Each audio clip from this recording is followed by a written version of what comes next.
నమస్కారం. శుభమస్తు కార్యక్రమానికి స్వాగతం. మీ జాతక సమస్యలకై మీరు రిజిస్టర్ చేసుకోవాల్సిన IVRS నెంబర్స్ 5051010631255563. మీరు రిజిస్టర్ చేసుకునే విధానం మీ పేరు, పుట్టిన తేదీ, పుట్టిన సమయం, పుట్టిన స్థలం, అలాగే మీ సమస్య. బర్త్ డీటెయిల్స్ లేని వారు ప్రశ్న జాతకం ద్వారా మీ సమస్యకి పరిష్కారం తెలుసుకోవచ్చు. జ్యోతిష్యంలో డాక్టరేట్ పొందిన తొలి తెలుగు మహిళ డాక్టర్ సంధ్య లక్ష్మి గారు మీ సమస్యలకి పరిష్కార మార్గాలు తెలియజేస్తారు. అమ్మ నమస్కారం. అమ్మ నమస్కారం. ప్రేక్షకులకి నమస్కారం.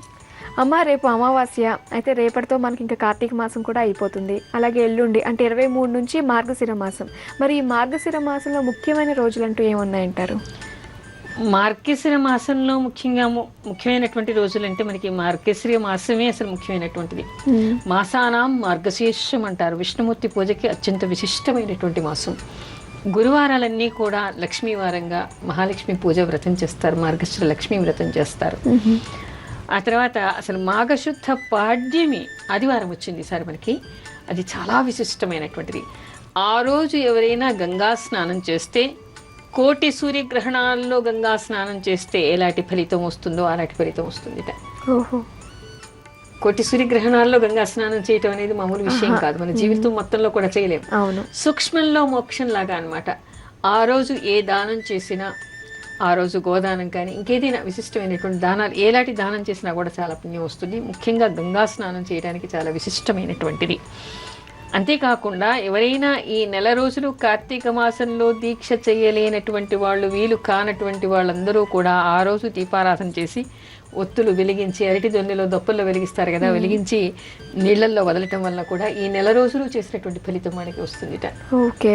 చేయకుండా వీలు కానటువంటి వాళ్ళు, అననుకూల పరిస్థితుల్లో ఉన్నటువంటి వాళ్ళు, ఈసారి కార్తీక మాసం వృధా పోయింది, నేను చేయలేకపోయాను అనుకుంటే వాళ్ళందరూ కూడా పాడ్యమి రోజు చేయొచ్చు.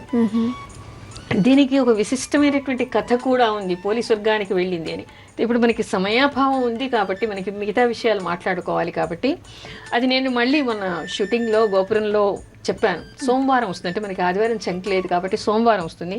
కనీసం వచ్చే సంవత్సరానికైనా కూడా దానికి వివరాలు వాళ్ళకి తెలుస్తాయి. అంటే వివరాలు చెప్పడం కోసం మాత్రమే నేను సోమవారం రోజు చెప్పాను. ముఖ్యంగా ఏమిటంటే ఆదివారం రోజు ఆ రోజు సూర్య భగవానుడి పూజ చేయండి, గంగా స్నానం చేయండి. గంగా స్నానానికి వెళ్ళలేనటువంటి వాళ్ళు కూడా ఇంట్లో స్నానం చేస్తూ గంగని తలుచుకోండి, లేదా ఇంట్లో ఉన్నటువంటి గంగని చిలకరించుకోండి. అలా చేయటం వలన ఆ రోజు దీపాలకి మీకు గంగలో వదులుతారు, లేదా మీ దగ్గర ఉండేటువంటి నదిలో వదలండి. అది కాకపోతే ఇంట్లో ఒక శుభ్రమైనటువంటి పాత్ర తీసుకొని దానిలో నీళ్లు పెట్టి దీపాలు అరటి దున్నెలో కానీ ఒక దుప్పలో కానీ వెలిగించి దానిలో గంగలో వదులుతున్నట్టుగా భావించి దీపదానం చేస్తే చాలా విశేషమైనటువంటి ఫలితం వస్తుంది. అమ్మ, అయితే దీపాలు వెలిగించి అరటి డొప్పల్లో మనం నీళ్ళల్లో వదలాలి అన్నారు. అయితే మనం నదిలో వదిలింది అసలైందంట, లేకపోతే కుదరలేనప్పుడు ఇంకే ఇళ్లలోనే? భావన చాలా ముఖ్యమైనటువంటిది. గంగా కార్తీక మాసంలో గోపాదం మునిగేంత స్థలం ఎక్కడ ప్రవాహం ఉంటే అక్కడ గంగ ఉంటుందిట. గంగని తలుచుకుంటేనే గంగ అక్కడ ప్రత్యక్షం అవుతుందిట.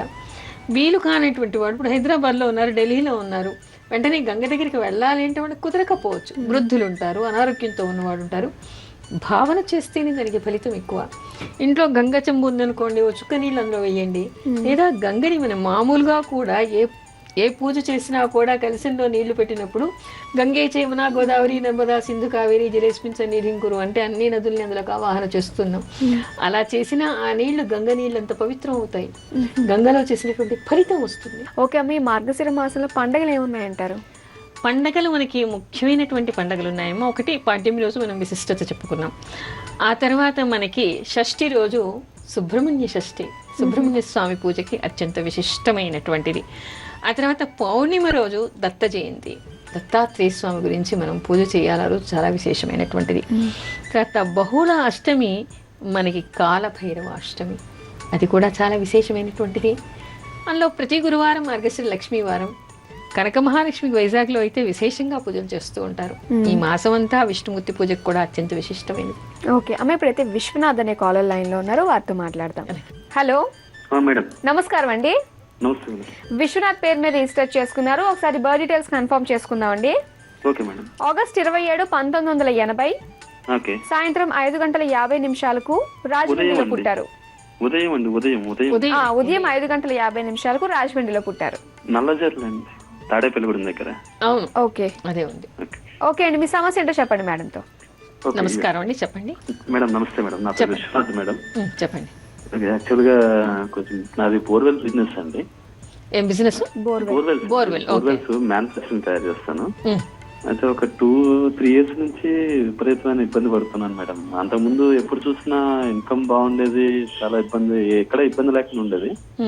రాను ఏమైందంటే రావాల్సిన పేమెంట్లు రాకపోవడం, చాలా ఇబ్బంది పడడం, ఎక్కడ పేమెంట్ ఆగిపోవడం, ఫైనాన్షియల్ గా అయితే చాలా స్ట్రగుల్ అవుతున్నానండి. ఎందుకు అంటే రీసెంట్ గా ఒక హౌస్ కొనుక్కున్నాం మేడం, ఒక 2.5 years బ్యాక్. అది కూడా నార్త్ ఫేస్ హౌస్ కొనుక్కున్నానండి. ఆఫీస్ కూడా నార్త్ ఫేస్ హౌస్ ఉంది. దాని వల్ల ఇట్లా అయిందా ఏంటి అని చూసుకుంటే అసలు నాకు ఏం అర్థం కాదు. హౌస్ కొనుక్కోక ముందు చాలా బాగుండేది. హౌస్ అది కోఇన్సిడెన్స్ మాత్రమే. చాలా మందికి ఇంటి మీద చాలా అపోహలు ఉన్నాయండి. వాస్తు ప్రతిదానికి వాస్తు దోషం అని చెప్పేసి అపోహపడుతున్నారు. అలా కాదు. ఇక్కడ మీకేమిటంటే మీ లగ్నం వచ్చి సింహలగ్నం. మీకు ద్వితీయాధిపతి అయినటువంటి బుధుడు దానికి ద్వాదశంలో లగ్నంలో ఉన్నాడు. బుధ మహర్దశ మీకు 2012లో మొదలైంది. మీరు 2 సంవత్సరాల నుంచి మీకు ఇబ్బంది అంటూ ఉన్నారు. అవునండి.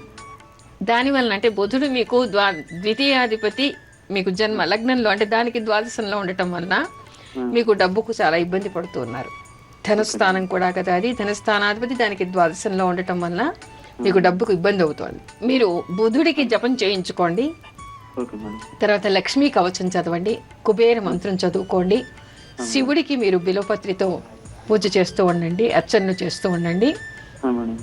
మీ జన్మ నక్షత్రం రోజు పూర్వభాద్ర నక్షత్రం రోజు శివుడికి అభిషేకం చేయించండి. రోజు విష్ణు సహస్రనామం పారాయణం చేస్తూ ఉండండి. మీకు కలిసి వస్తుంది. మీ జాతకం చాలా బాగుంది. మీకు దశ బాగాలేదు. బుధ మహర్దశ ప్రారంభమైంది 2012లో. మీరు ఇందాక కూడా చెప్పారు 2 ఏళ్ల నుంచి ఇబ్బంది పడుతున్నానని. బుధుడు ద్వితీయానికి అధిపతి అయ్యాడు మీ లగ్నానికి. ద్వితీయాధిపతి లగ్నంలో దానికి ద్వాదశంలో ఉన్నాడు కాబట్టి కొంత ఇబ్బంది పడుతూ ఉన్నారు. మీరు కంగారు పడకండి. మీకు ఈ సంవత్సరం అంటే ఈ నెల 30వ తారీఖుతో బుధుల్లో బుధ అంతర్దశ వెళ్ళిపోతుంది. ఆ తర్వాత కొంత మెరుగవుతుంది. తర్వాత శుక్ర అంతర్దశ వచ్చినప్పటి నుంచి మీకు చాలా బాగుంటుంది. కంగారు పడకండి. ఇది వాస్తు దోషం వల్ల ఏర్పడింది కాదు. ఓకే, మరి విన్నారు కదండి. కంగారు పడాల్సిన అవసరం ఏమీ లేదు అని చెప్పేసి అంటున్నారు. అలాగే మేడం రెమెడీస్ కూడా చెప్పారు. అవన్నీ చేసుకోండి, మీ ఫైనాన్షియల్ స్టేటస్ బాగుపడుతుంది. ఆల్ ది బెస్ట్ అండి. ఓకే, చాలా మంది ఇంట్లో దోషాలు ఉన్నాయని చెప్పేసి కొన్ని పూజలు హోమాలు అన్నీ ఇంట్లో చేస్తూ ఉంటారు. కొంతమందికి తెలుసు, కొంతమందికి తెలియదు ఏంటంటే వాస్తు పూజ కూడా కంపల్సరీగా చేయాలి అని చెప్పేసి అంటూ ఉంటారు. అయితే ఈ వాస్తు పూజ అనేది గృహప్రవేశాన్ని చేయాలా, లేకపోతే మధ్య మధ్యలో కూడా చేసుకోవచ్చు అంటారా? చాలా మంచి ప్రశ్న. చాలామందికి ఈ విషయం తెలియదు. నేను చెప్తాను, అందరూ రాసి పెట్టుకోండి. రాసుకుని ఏ సందర్భాల్లో చెప్పాలి, ఏ సందర్భాల్లో వాస్తు పూజ చేయాలో ఆ సందర్భాల్లో చేస్తూ ఉండండి. చాలామందికి వాస్తు గురించినటువంటి అపోహలు చాలా ఉన్నాయి. ఇందాకనే ఎవరు అడిగారు, వాస్తు వల్ల నాకు ఇబ్బందులు కలుగుతున్నాయి అని. ఇంట్లో జరిగేటువంటి జీవితంలో జరిగేటువంటి ప్రతి సంఘటనకి వాస్తు వల్ల జోడించి అపోహలు చెప్తూ ఉన్నారు. ఇల్లు ఖాళీ చేసి బయటికి వెళ్ళిపోతూ ఉన్నారు. అలా కాకుండా వాస్తు పూజ ఏ సందర్భాల్లో చేయాలి, ఎందుకు వాస్తు దోషాలు ఏర్పడతాయో కూడా ఇవి వింటే మీకు అర్థమవుతుంది. గృహారంభం, శంకుస్థాపన సమయంలో, గృహప్రవేశ సమయంలో, ద్వారస్థాపనం, సింహద్వారం పెట్టినప్పుడు, ఏదైనా సందర్భంలో ఇల్లు వదిలి మళ్ళీ కొన్నాళ్ళు అయ్యాక ఆ ఇంట్లో ప్రవేశించినప్పుడు, అది ఏ కారణం వలన అయినా కావచ్చు, నివసించడానికి మళ్ళీ ఆ ఇంట్లోకి వచ్చినప్పుడు వాస్తుశాంతి చేయాలి. ఇంటిని రెనోవేషన్ కోసం వదిలితే మళ్ళీ నివసించడానికి ప్రవేశించినప్పుడు కూడా చేయాలి. ప్రతి సంవత్సరం ఆరంభంలో అంటే గృహప్రవేశం చేసినటువంటి సమయంలో ఆ డేట్ని ఆ తిథిని అనుసరించి కానీ లేదా ఉగాది రోజు కానీ యజ్ఞాలు చేసినప్పుడు, పుత్ర జననం తర్వాత అంటే కొడుకు పుట్టిన తర్వాత, ఉపనయనం ముందు, వివాహం ముందు, ఇంట్లో గొప్ప ఉత్సవాలు చేసినప్పుడు, ఇల్లు కాలిన సందర్భంలో ఆ తర్వాత వాస్తు పూజ చేయాలి. 7 రోజులు ఏ ఇంట్లో అయినా కాకి నివాసం ఉంటే లేదా గుడ్లగూప సర్పం ఇంట్లోకి ప్రవేశించిన తర్వాత, పావురాలు నివసించే ఇంటిలో, ఆ తర్వాత తేనె తుట్టలు పెట్టినప్పుడు, కొన్ని ఇళ్లలో తేనె తుట్టలు పెడుతూ ఉంటాయి. అలాంటి సందర్భంలో ఏ ఇంట్లో అయినా స్త్రీ పురుషులు నిత్యం కలహిస్తే ఆ ఇంట్లో తప్పనిసరిగా ఆ తర్వాత వాస్తు పూజ చేయాలి. ఇంటికి వాస్తు దోషాలు ఏర్పడతాయి. ఆ తర్వాత ఏ ఇంటిలో అయినా స్త్రీలపైన అత్యాచారం జరిగింది అంటే ఆ ఇంట్లో వాస్తు పూజ వాస్తు శాంతి తప్పనిసరిగా చేయాలి. వాస్తు దోషాలు ఏర్పడతాయి. ఏ ఇంట్లో అయినా హత్యలు, ఆత్మహత్యలు, మరణాలు జరిగితే ఆ ఇంట్లో వాస్తు పూజ శాంతి చేయాలి. ఓకే అమ్మ, ఈ విషయాల గురించి మనం డీప్గా డిస్కస్ చేద్దాం. ఇప్పుడైతే ఒక కాలర్ లైన్లో ఉన్నారు, శేఖర్ రెడ్డి, వారితో మాట్లాడదాం. హలో హలో, నమస్కారం అండి. నమస్కారం అండి. శేఖర్ రెడ్డి పేరు మీద రిజిస్టర్ చేసుకున్నారు. అవునండి. ప్రశ్న జాతకం మీది. మీ సమస్య ఏంటో సూటిగా స్పష్టంగా ఒకటే ప్రశ్న అడగండి మేడంని. సరే అండి. నమస్కారం అమ్మా, చెప్పండి. నమస్కారం అండి. చెప్పండి. మా వారి హెల్త్ కోసం అడుగుదామని ఫోన్ చేసామండి. ఎన్ని రోజుల నుంచి సమస్య ఏమిటి? సమస్య హార్ట్ ప్రాబ్లం అని చెప్పారండి. అది దానికి మెడిసిన్ లేదు అని కూడా చెప్తున్నారు డాక్టర్స్. అసలు ఏం అర్థం కావట్లేదు. ఇక్కడ ప్రశ్నలో కూడా అలా కొంచెం తీవ్రంగానే కనిపిస్తోంది. ఏంటండి? ప్రశ్నలో కూడా అలాగే కనిపిస్తోంది. అయితే మీరు అంత కంగారు పడాల్సినటువంటి అవసరం ఏమీ లేదు. నేను ఎన్ని రోజుల నుంచో వెయిట్ చేస్తున్నానమ్మా. నాకు అన్న తమ్ముళ్ళు కానీ ఎవరు లేరు, ఒక మమ్మీ ఒక్కతే ఉంది. నాకు కూడా 2 ఆడపిల్లలే. మీరు కంగారు పడకండి అమ్మా. రోజునేమో వారిని నిద్ర లేచిన తర్వాత స్నానం చేసి సూర్య భగవానుడికి ఒక రాగి చెంబులో అర్ఘ్య ప్రదానం చేస్తూ హృద్రోగ నివారకాయ నమః అనేటువంటి మంత్రం చెప్పుకొని నమస్కారం చేసుకోమనండి. ఎవరైనా ఒక బ్రాహ్మడి చేత మీరు రాసుకోండి, లేకపోతే రికార్డ్ చేసుకోండి. బ్రాహ్మణుడి చేత అంటే ఎక్కడైనా గుళ్ళల్లో కాకుండా కొంచెం సూర్యోపాసన ఉన్న వాళ్ళ చేత చేయించండి. సౌర అష్టాక్షరి మంత్ర జపం 1 లక్ష జపం చేయించాలి. తర్వాత ఏమో డిసెంబర్ 28వ తారీఖు రోజు అత్యంత విశిష్టమైనటువంటి రోజు. ఆ రోజు డిసెంబర్ 28 రోజు ఎవరి చేత అయినా కూడా ఒక బ్రాహ్మడి చేత మీ వారికి ఆరోగ్యం బాగుండాలని అరుణ పారాయణం చేయించండి. అరుణ పారాయణం చేయించండి. తర్వాత రథసప్తమి రోజు మీకు ఒకవేళ శక్తి ఉన్నట్లయితే ఒక చిన్న బంగారు రేకు మీద 7 గుర్రాల రథం మీద వస్తున్నటువంటి సూర్య భగవానుడి బొమ్మని అచ్చు వేయించి దాన్ని ఏదైనా ఒక నదీ తీరంలో పార్వతీ పరమేశ్వరులకి ఈ అచ్చు వేసినటువంటి సూర్య భగవానుడి బొమ్మకి పూజ చేసి వేదం చదువుకున్న లేదా సూర్యోపాసన ఉన్నటువంటి బ్రాహ్మణ దంపతులకి దాన్ని దానం చేసి వాళ్ళకి భోజనం పెట్టండి. అలా చేస్తే చాలా ఉపశమనం లభిస్తుంది. అంత కంగారు పడక్కర్లేదు. ఆ తర్వాత ఈ సౌర అష్టాక్షరి మంత్ర జపం 1 లక్ష, మృత్యుంజయ మంత్ర జపం 1 లక్ష జపం చేయించండి. ఓకే, మరి విన్నారు కదండి. మరి మేడం చెప్పిన రెమెడీస్ అన్నీ కూడా మీరు ఏది తప్పకుండా చేసినట్లయితే ఖచ్చితంగా ఆయనకి బాగుపడే అవకాశాలు ఉన్నాయని చెప్పేసి అంటున్నారు. మరి ఆల్ ది బెస్ట్ అండి. ఓకే, మనం వాస్తుకు సంబంధించి మాట్లాడుకుంటున్నాం కదా. ఈ వాస్తు పూజ వల్ల చాలా మంది ఏంటంటే కొత్త ఇల్లు అంటే గృహప్రవేశం అయిన ఇంట్లో కూడా ఆ ఇంటికి వచ్చినప్పటి నుంచి వాళ్ళకి బాగుండట్లేదు, ఆర్థికంగా అలాగే కోపతాపాలు ఇలా ఎక్కువగా ఉన్నాయని చెప్పేసి ఆ ఇల్లు వదిలేసి వాళ్ళు మళ్ళీ అద్దెంట్లోకి వెళ్ళి నివసించే వాళ్ళని చాలా మంది చూసాం. మరి అలాంటప్పుడు వీళ్ళు వాస్తు పూజ చేయించుకుని ఆ ఇంట్లోనే ఉండొచ్చు కదమ్మా. అసలు నిజానికి అక్కడ వాస్తు దోషం ఉందా లేదా అనేటువంటి విషయం తెలుసుకోవాలి కదా. ఇప్పుడు చాలా మంది ఏమిటంటే ఇక్కడ టేబుల్ పెట్టడం వల్ల వాస్తు దోషం వచ్చిందా, అక్కడ అల్మారా పెట్టడం వలన వచ్చిందా, ఇక్కడ వంటిల్లు ఉండటం వలన వచ్చిందా. అసలు చాలా ఫ్లెక్సిబుల్గా ఉంటాయి వాస్తులో ఉండేటువంటి విషయాలు, సూత్రాలు చాలా ఫ్లెక్సిబుల్గా ఉంటాయి, చాలా సైంటిఫిక్గా ఉంటుంది. వాస్తు పురుషుడు ఏ రోజుల్లో ఎక్కడెక్కడ ఎటువైపు ముఖం పెట్టి ఉంటాడు, ఎటువైపు నుంచి గాలి వెలుతురు రావాలి, ఏ ముఖద్వారం ఏ పేరు కల వాళ్ళకి ఎటువైపు ఉండాలి, మొత్తం కూడా మనకి గాలి వెలుతురు సక్రమంగా రావడం కోసం, మనకి అందులో ప్రాణశక్తి ఉండడం కోసం, మనం ఆరోగ్యంగా నివసించడం కోసం డిజైన్ చేసిందే తప్ప ఇప్పుడు కనిపిస్తూ అందరూ భయపడుతున్నటువంటి విధంగా వాస్తుశాస్త్రం లేదు. అక్కడ బరువులు పెట్టండి, ఇటువైపు. అసలు మీకు విషయం తెలుసా, బరువు అనే మాట వాస్తుశాస్త్రంలో ఎక్కడ కనిపించదు. ఎత్తు పల్లాలే ఉంటాయి తప్ప బరువు అనే మాట వాస్తువులు ఎక్కడ కనిపించదు. అది పక్కన పెడితే చాలా మందికి చాలా అపోహలు ఉన్నాయి. అసలు మొట్టమొదటికి మీ జాతకంలో దోషాలు ఉన్నాయేమో చూసుకోండి, మీరు చేసేటువంటి పనులలో దోషాలు ఉన్నాయేమో చూసుకోండి. వాటి వలన కూడా మనకి ఏర్పడతాయి. మొక్కుబళ్ళు ఏమైనా మిగిలిపోయేమో చూసుకోండి.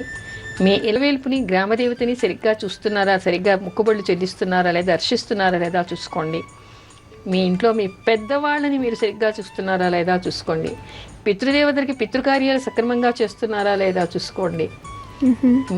మీ వలన ఎవరైనా బాధపడుతున్నారేమో, కన్నీళ్లు కారుస్తున్నారేమో మీ చర్యల వలన చూసుకోండి. ఇవన్నీ కూడా మనకి దోషాలై మన పనులకు అడ్డుకుంటాయి. ఆ ముఖం ఇంట్లో ఉన్నాం, ఈ ముఖం ఇంట్లో ఉన్నాం కాకుండా మనం చేసే వాస్తు దోషాలు లేవని నేను చెప్పట్లేదు, ఉంటాయి. కానీ వాస్తు దోషాలు వల్లనే ప్రతిదానికి ఇది వాస్తు దోషం అని చెప్పి అపోహపడుతూ ఉన్నారు. అలా అపోహపడక్కర్లేదు. ముందు మిమ్మల్ని మీరు చూసుకోండి. మీరు చూసుకున్న తర్వాత అసలు వాస్తు అప్పుడు పరీక్ష చేసిన తర్వాత వాస్తు దోషం ఎప్పటి నుంచి చూడాలి? ఈ ముఖం ఇంట్లో ఉంటే ఆ ముఖం ఇంట్లో ఉంటే ఇది మాత్రమే కాదు, అసలు మీరు ఏ ఊర్లో ఉన్నారో ఆ ఊరు మీకు సరిపడుతుందా లేదా, భూమి పరీక్ష మీరు ముందు చేశారా, భూమి లోపల ఏమున్నాయి, అది ఎలాంటి భూమి, అక్కడ ఇల్లు ఏ విధంగా కట్టుకోవాలి, ఎటు ముఖం పెట్టి కట్టుకోవాలి, ఏం ఉండాలి, ఇవన్నీ చూస్తున్నారా? ఏదో ఫ్లాట్ బుక్ చేసుకోవడం, ఎటు ముఖం ఉండాలి, ఎటు గుమ్మం ఉండాలి, ఎటు టేబుల్ పెట్టుకోవాలి, ఎటు వంటిల్లు పెట్టుకోవాలి, ఎటు మంచం వేసుకోవాలి, ఇది వాస్తు అనిపించుకోదు. అమ్మ, మీరు ఇందాక చాలా విషయాలు చెప్పారు కదా, మన నడవడిక మన ప్రవర్తన బట్టే కూడా మనకి వాస్తు దోషాలు ఏర్పడే అవకాశం ఉంటుందని చెప్పేసి. అయితే కొంతమంది ఇంట్లో అస్తమానం కొట్టుకుంటూ ఉంటారు చీటికి మాటికి, మరి అలాంటప్పుడు కూడా ఇంట్లో వాస్తు దోషాలు ఏర్పడే అవకాశం ఉంటుందంటారా? ఇప్పుడు మనం చెప్పుకున్నాం కదా, వాస్తు శాంతి ఎప్పుడు చెయ్యాలి అంటే ఇంట్లో కొట్లాటలు జరుగుతున్నప్పుడు ఆ తర్వాత చెయ్యాలి. ఇంట్లో ఆడవాళ్ళు కొట్లాడుతూ ఉంటే, ఇంట్లో ఘర్షణలు జరుగుతూ ఉంటే వాస్తు దోషం ఏర్పడుతుంది. అప్పుడు వాస్తు శాంతి చేసి వాస్తు పూజ చేయాలి, వాస్తు దేవుడికి పూజ చేయాలి. అంటే ఇక్కడ మీకు ఏమర్థం అవుతుంది? ఇంట్లో అశాంతిగా ఉన్నది మన నడవడే కదా, గుమ్మం ఇటు ఉంది కిటికీ అటు ఉంది కాదు కదా. ఇంట్లో మన ప్రవర్తన, ఇంట్లో అత్యాచారాలు జరగటం, తెలియకుండా దోషాలు జరగటం, అంటే ఎవరికైనా కూడా పరస్త్రీలని కామదృష్టితో చూడడం కానీ పరపురుషులని కామదృష్టితో చూడడం కానీ ఆ ఇంట్లో జరిగితే ఆ ఇంట్లో వాస్తుదోషం ఏర్పడినట్టే. ఆ ఇంట్లో మీరు ఏదైనా రిపేర్ చేయించడమో కట్టడమో అన్యాయార్జితం అయ్యిందనుకోండి, అక్రమ సంపాదనతో కట్టిన ఇల్లు నిలవదు, అక్కడ వాస్తుదోషం ఏర్పడుతుంది. ఇది ఎవరైనా గమనిస్తున్నారా? లేదు. సంపాదించేస్తున్నారు, ఇల్లు కట్టేస్తున్నారు, ఆ ఇంట్లో అశాంతి పాలవుతున్నారు. ఏమైనా అంటే ఈ గుమ్మం అటు ఉందా, ఆ కిటికీ ఇటు ఉందా అని.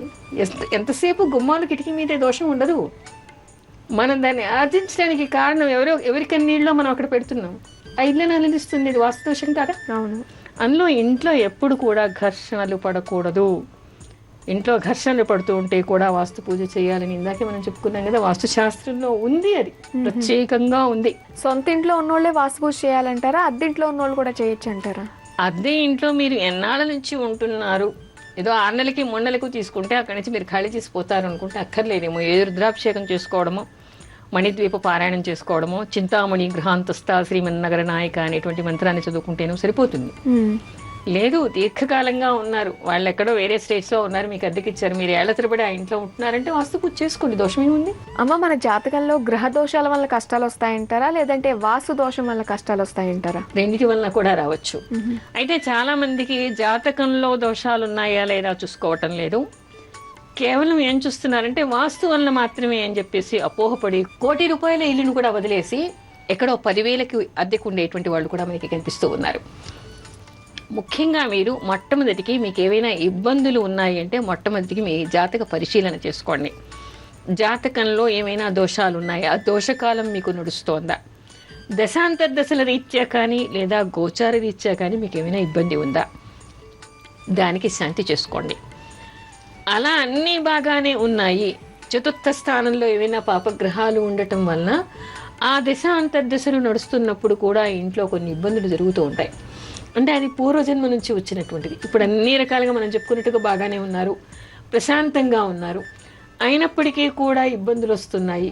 అంటే చతుర్థ స్థానంలో ఏమైనా దోషాలు ఉన్నాయా, పాపగ్రహాలు ఉన్నారా, చతుర్థాధిపతి బాగా లేడా, ఆ దశ అంతర్దశ ఏమైనా వచ్చినప్పుడు కూడా ఉంటుంది. అది పోవడానికి కోసం మనం శాంతి చేసుకుంటే చాలు, ఇల్లు ఖాళీ చేయక్కర్లేదు.